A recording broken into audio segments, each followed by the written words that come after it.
நிதி நிறுவன மோசடியில் ஈடுபடுவோர் மீது இனி குண்டர் சட்டம் பாயும் என உயர்நீதிமன்ற மதுரை அமர்வில் தமிழக அரசு அறிக்கை தாக்கல் செய்திருக்கிறது. இதுகுறித்த கூடுதல் விவரங்களோடு இணைகிறார் எமது செய்தியாளர் ஆனந்த். வணக்கம் ஆனந்த், உங்களிடம் இருக்கும் தகவல்கள் சொல்லுங்க.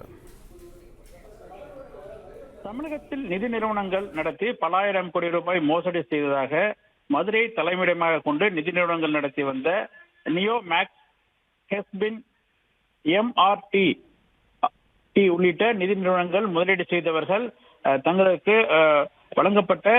வழங்கப்பட வேண்டிய முதிர்வு தொகை இன்னும் வழங்கப்படவில்லை எனவும், எனவே இவர்கள் இந்த நிதி நிறுவனங்களை நடத்தி வந்த முதலீட்டாளர்கள் வழங்க வேண்டிய நிதி நிறுவனங்கள் உடனடியாக முதலீட்டு தொகை வழங்க உத்தரவிட வேண்டும் எனவும், இவர்களுக்கு வழங்கப்பட்ட இந்த நிதி நிறுவனங்கள் நடத்தி வந்தவர்களுக்கு வழங்கப்பட்ட ஜாமீனை ரத்து செய்ய வேண்டும் எனவும் கூறி சென்னை உயர்நீதிமன்றத்தில் மனு தாக்கல் செய்திருந்தனர்.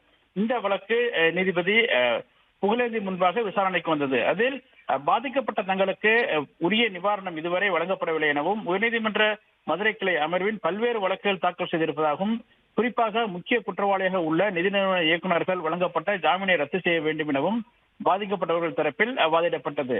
அதே போன்று அரசு தரப்பில் ஆஜராகியிருந்த தலைமை வழக்கினர் நிதி நிறுவன மோசடியில் பாதிக்கப்பட்ட நபர்களுக்கு விரைந்து நிவாரணம் வழங்குவதற்காக அனைத்து நடவடிக்கையும் அரசு எடுத்து வருவதாகவும் தெரிவித்தார். தமிழக அரசு சார்பில் ஆஜரான குற்றவியல் தலைமை வழக்கறிஞர் நிதி நிறுவன மோசடி வழக்கில் ஈடுபடுபவர்களை குண்டர் தடுப்பு சட்டத்தின் கீழ் கைது செய்யும் வகையில் புதிய சட்ட திருத்தம் கொண்டு வர அதற்கான நடவடிக்கை எடுக்கப்பட்டிருப்பதாகவும், அரசாணைகள் வெளியிடப்பட்டிருப்பதாகவும் தெரிவித்தார். மேலும் பல்வேறு நடவடிக்கைகளை எடுத்து வருவதாகவும். நன்றி ஆனந்த், உங்கள் தகவல்களுக்கு. பிளே ஸ்டோர் மற்றும் ஆப் ஸ்டோரில் இருந்து பாலிமர் செயலியை QR கோடு மூலம் பதிவிறக்கம் செய்யுங்கள். செய்திகளை உடனுக்குடன் பெறுங்கள்.